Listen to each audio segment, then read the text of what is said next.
Thank you very much, Honorable Steve Reed and His Grace Bishop Michael Nazir Ali, Honorable Member of Parliament Jim Shannon, and ladies and gentlemen, it's my privilege to update you about the situation of religious minorities, especially in the context of the plight that they are facing as refugees in a number of places. Before going to the refugee issue, I would like to quickly mention that the major cause of persecution lately has been the blasphemy law that most of you are aware of, that this is a very ill-defined and vague law which says that anybody who says anything by word or in writing or even through an innuendo against the Prophet of Islam should be put to death. That's the mandatory death sentence. And there are currently nearly 300 Christians who are languishing in jails, falsely accused under that law. And recently we have seen that not only one Christian that is accused his life is threatened, but as soon as the allegation is made, a mob turns up with machetes, with guns, with explosives, and this highly charged mob then attacks the Christian locality where that Christian was based, and the entire colonies are burned down, razed to ground. And we've seen that in Shantinagar, we've seen that in Tesser town, we've seen that in Gujarat, where 8 Christians unfortunately were burnt alive. Now there are various figures of why, if I was a Pakistani Christian living in a Christian colony in Pakistan, and even though I was not accused of blasphemy, but the person next door or somebody in my locality was accused, I would not be feeling safe, because I will know that the mob will come, and whether I had anything to do with that blasphemy or not, that false accusation of blasphemy, I'm likely to be attacked, killed, my property burned down, my family attacked. So I will be thinking of an exit strategy immediately. You can appreciate that. So that's the reason that there are anything like 15 to 20,000 Pakistani Christians who are now in refugees places in 3 countries. Especially the biggest group will be in Thailand, and the next biggest will be in Sri Lanka, and the third one, the largest group, will be in Malaysia, even though we have Christian refugees also in other places like Hong Kong, come across people even in Singapore. You might be thinking that if there are only 300 cases of blasphemy currently against Christians, how come 15 to 20,000 Christians have ended up running? Are they just economic migrants?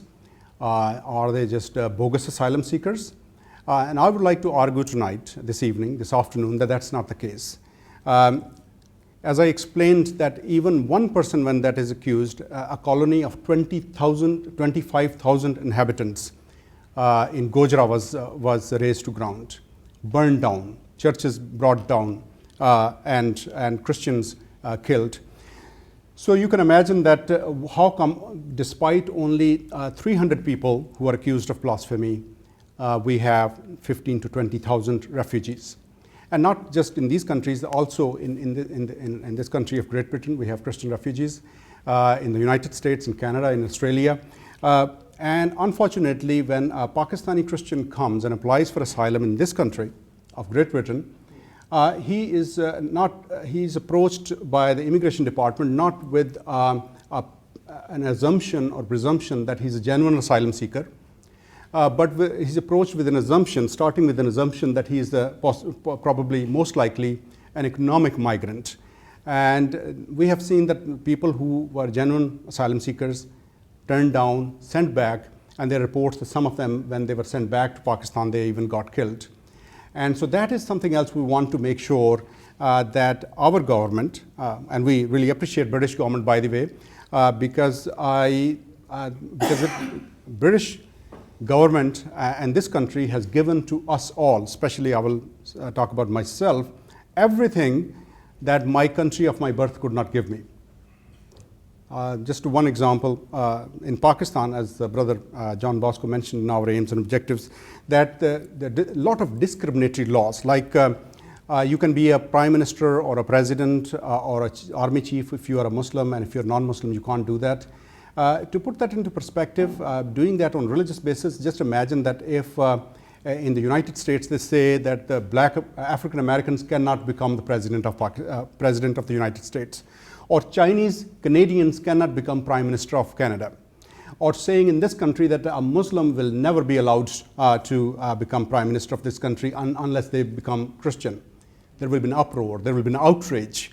But that's exactly what we're facing in Pakistan. When the Pakistani constitution says that a president, prime minister, and the army chief will only be a Muslim, and if I am not a Muslim, which definitely I'm not, I'm proud to be a Christian, what does that make me constitutionally in that country? That automatically makes me a second-class citizen. Whereas in this country, or my adopted country of Great Britain, if I work hard, I can even become the prime minister. And that's why we praise God for this country. We thank the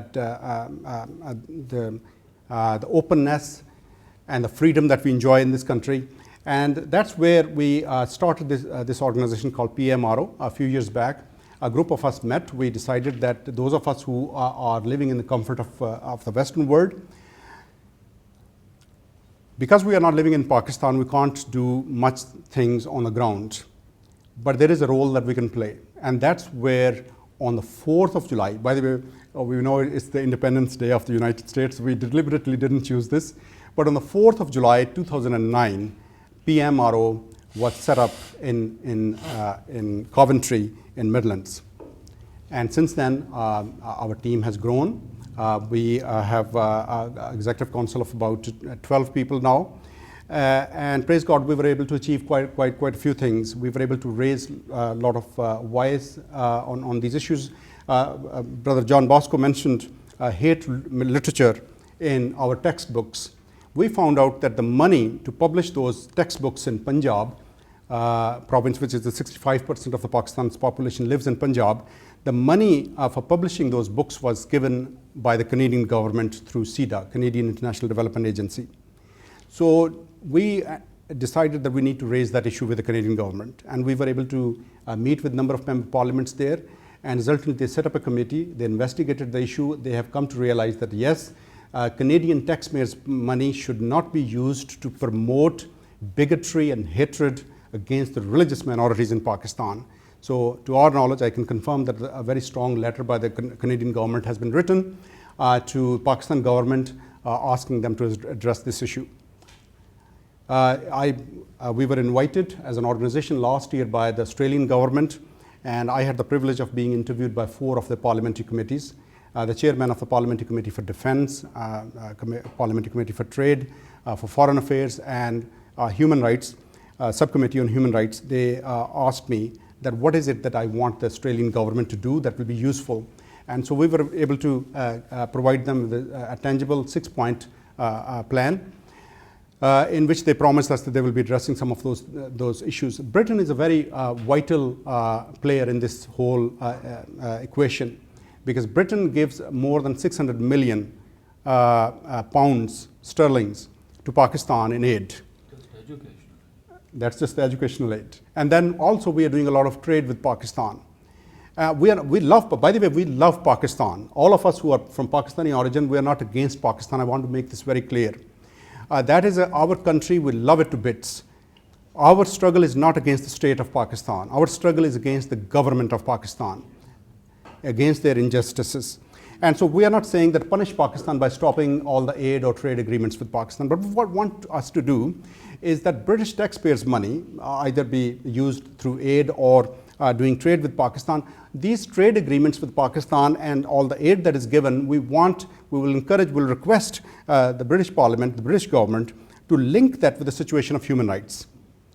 Because otherwise, if we claim to be champions of human rights in the world, and then we are almost rewarding the very government that is clearly violating all those, everything else in the book. Because you see, not letting a Pakistani Christian become president or prime minister and saying that in the constitution is clear violation of the United Nations Charter on Human Rights, Article 18. How can Pakistan be a signatory to the human rights, the Charter of the United Nations, and yet clearly violate that? So those are the things we're hoping that you will be able to help us with. Coming back to the refugees, a lot of the issues that they are facing, because Thailand has not signed a lot of agreements related to refugees with the United Nations. So resultantly, they don't recognize anybody a refugee. If somebody goes and applies for an asylum to the local UNHCR office, as far as the government is concerned, they are considered illegal aliens. So they are asked to renew their visas every 6 months, which is very expensive. They are not allowed to work. So some of our Pakistani Christian brothers and sisters, I am very sad as I share with you, have ended up begging on the streets, ended up sleeping on the streets, finding shelter in churches. And I think that there is a role that our government, the British government, can play in that. Some of the other issues that we have come across is that some of the interpretation, because they don't speak fluent English, so when they're interviewed, the interpreters, unfortunately, most of them are Muslims. And I'm not saying all Muslims are bad, but some Muslims are prejudiced. And in some cases, the genuine asylum seekers, their cases were messed up because the interpretation was done wrong. And so that's another issue that can be raised. And that goes for in this country as well. So I have come across cases where that has happened, and I can provide the evidence for it if necessary. And also, what the complaint I've heard, I was in July, I was in Malaysia, I was able to meet people on the ground, and they have said to me that the cases are being delayed a lot. So people are having to wait for 4 or 5 years before their case is even heard. And what do they do during that time?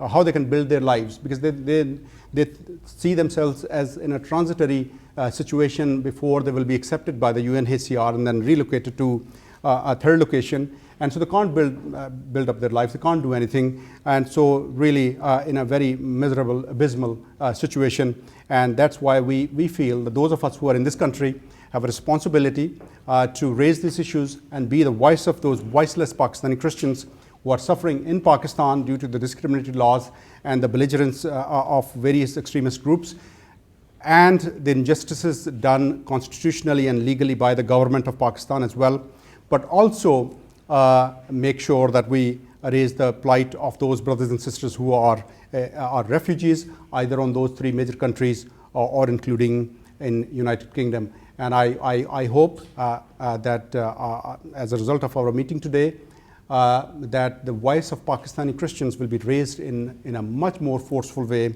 much more eloquent and proactively in the British Parliament and both houses of British Parliament. And as a result, there will be relief for our brothers and sisters who are suffering in that country. Thank you very much, and God bless you.